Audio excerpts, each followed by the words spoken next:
그 북한에 처음에 보여준 게 체원함에서 그 순항 미사일 발사하는 거 보여줬고, 그다음에 두 번째가 600mm 초대형 방사포를 동시에 12문을 발사하는 거를 보여줬고, 천마 20 신형 탱크라고 선전을 하면서 능동 방어 체계를 갖췄다라고 선전하면서 보여준 거예요. 김정은이 김주애를 데리고 공개 활동을 한 요 시기를 보면요.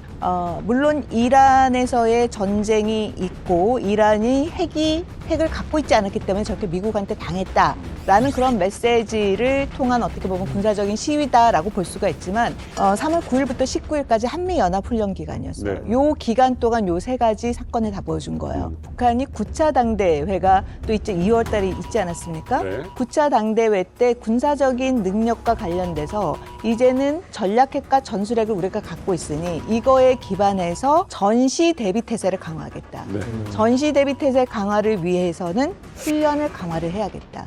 그래서 지금 그거를 바로 연이어서 9차 당대회 이후 한미연합 훈련 기간에 북한이 보여준 행보라고 볼 수가 있습니다. 저는 김정은이 분명히 미국에 보내는 메시지라고 생각합니다. 네. 그러니까 우리는 이란과 달라. 이런 메시지를 보내는 거거든요. 실제적으로 북한을 그 이란과 한 선상에서 놓고 보기는 조금 어렵다고 생각합니다. 그렇죠. 왜냐하면 이란은 핵 개발을 하는 그 단계에서 미국한테 두들겨 맞았고, 그렇죠. 예, 북한은 이미 6차례 핵실험을 통해서 핵을 무기화했습니다. 그렇죠. 예, 그래서 국제사회가 지금 인정하는 것도 최소 50 그리고 최대로 한 100개의 핵무기를 가지고 있을 것으로 야. 이렇게 주산을 하고 있습니다. 많다. 예, 그렇기 때문에 이란의 경우에는 핵 보복 공격이 없기 때문에 핵이 없으니까. 네. 그러니까 미국이 마음대로 마음 놓고 때릴 수 있었단 말이죠. 근데 이제 북한을 때리는 경우에는 여러 가지 변수가 작용합니다. 그러니까 다시 핵 보복 타격으로 이제 되맞을 수도 있고, 핵전쟁일 수 있죠. 예, 그리고 또 전쟁이 만약 일어난다 하게 되면 제가 생각하는 거는 아마 중국과 러시아도 요게 자동적으로 이제 조약 맺은 동맹 조약에 따라서 개입하게끔 되어 있거든요. 중러. 예, 그러니까 이런 삼각 북중로의 연맹이 또 이루어질 수도 있고 부담스럽죠. 하기 때문에 예, 이게 상당히 큰 네. 함의점이라고 생각합니다. 그럼 미국과 이란 전쟁이 이제 강간은 불구형이 아닌 건 분명합니다. 그렇기 때문에 우리는 최근 길어지고 있는 이 미국과 이란의 전쟁이 어떤 방향으로 갈 거냐 이것에 관심을 가질 수밖에 없거든요. 그 결과에 따라서 또 우리의 네. 어떤 예상값들이 달라지기 때문에. 트럼프가 전술적으로는 이기고 있는 것 같지만 전략적으로 봤을 때는 점점 수렁으로 빠지는 것 같은데 이겼다. 트럼프가 원한 것, 직접적으로 언급한 것은 하나죠. 내 뜻대로 전쟁이 끝날 것이라고 공언을 했었어요.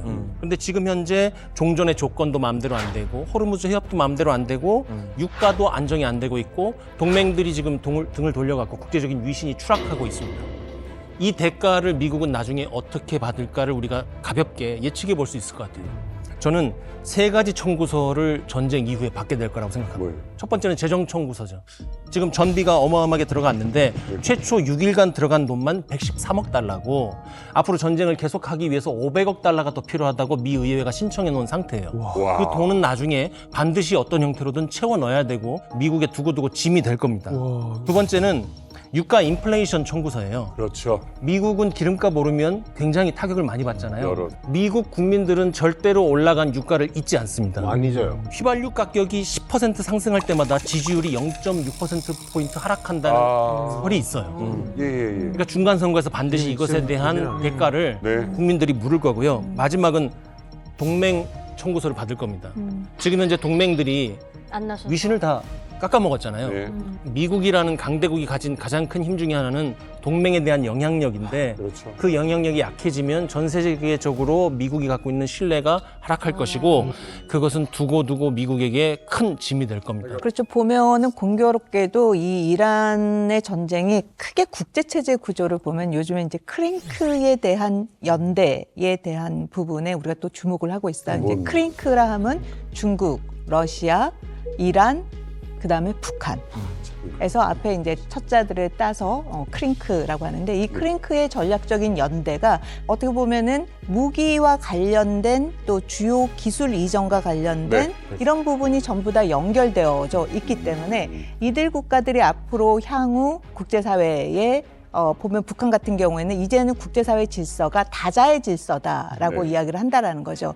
그렇기 때문에 그 다자 질서라고 하는 거의 한 축을 지금 중국이나 러시아도 다자 질서로 이야기를 하거든요. 네. 그러니까 그들의 어떻게 보면 세계의 한 축을 담당을 해 가는 데 있어서의 국제 안보라든지 지금 에너지 공급망이라든지 이런 데 위협을 가하는 거에 대해서 또 한편으로서 지금 이 전쟁 자체가 미국과 이스라엘과 이란 간의 핵 문제로 시작이 되고 그다음에는 네. 레짐 체인지로 이야기가 되고 그다음에 호르무즈 해협의 안정성의 문제로 연결이 되지만 그 이면에는 보면은 그런 국제사회 크게 보면 지각 변동이 일어나고 있는 네. 그러한 질서의 변화 부분과도 연결이 되어져 있고 거기에서의 어떻게 보면은 균형점, 안정점을 찾아가는 데 있어서 이 전쟁이 갖는 어떻게 보면 함의도 굉장히 큰 부분이라고 볼 수가 있겠습니다.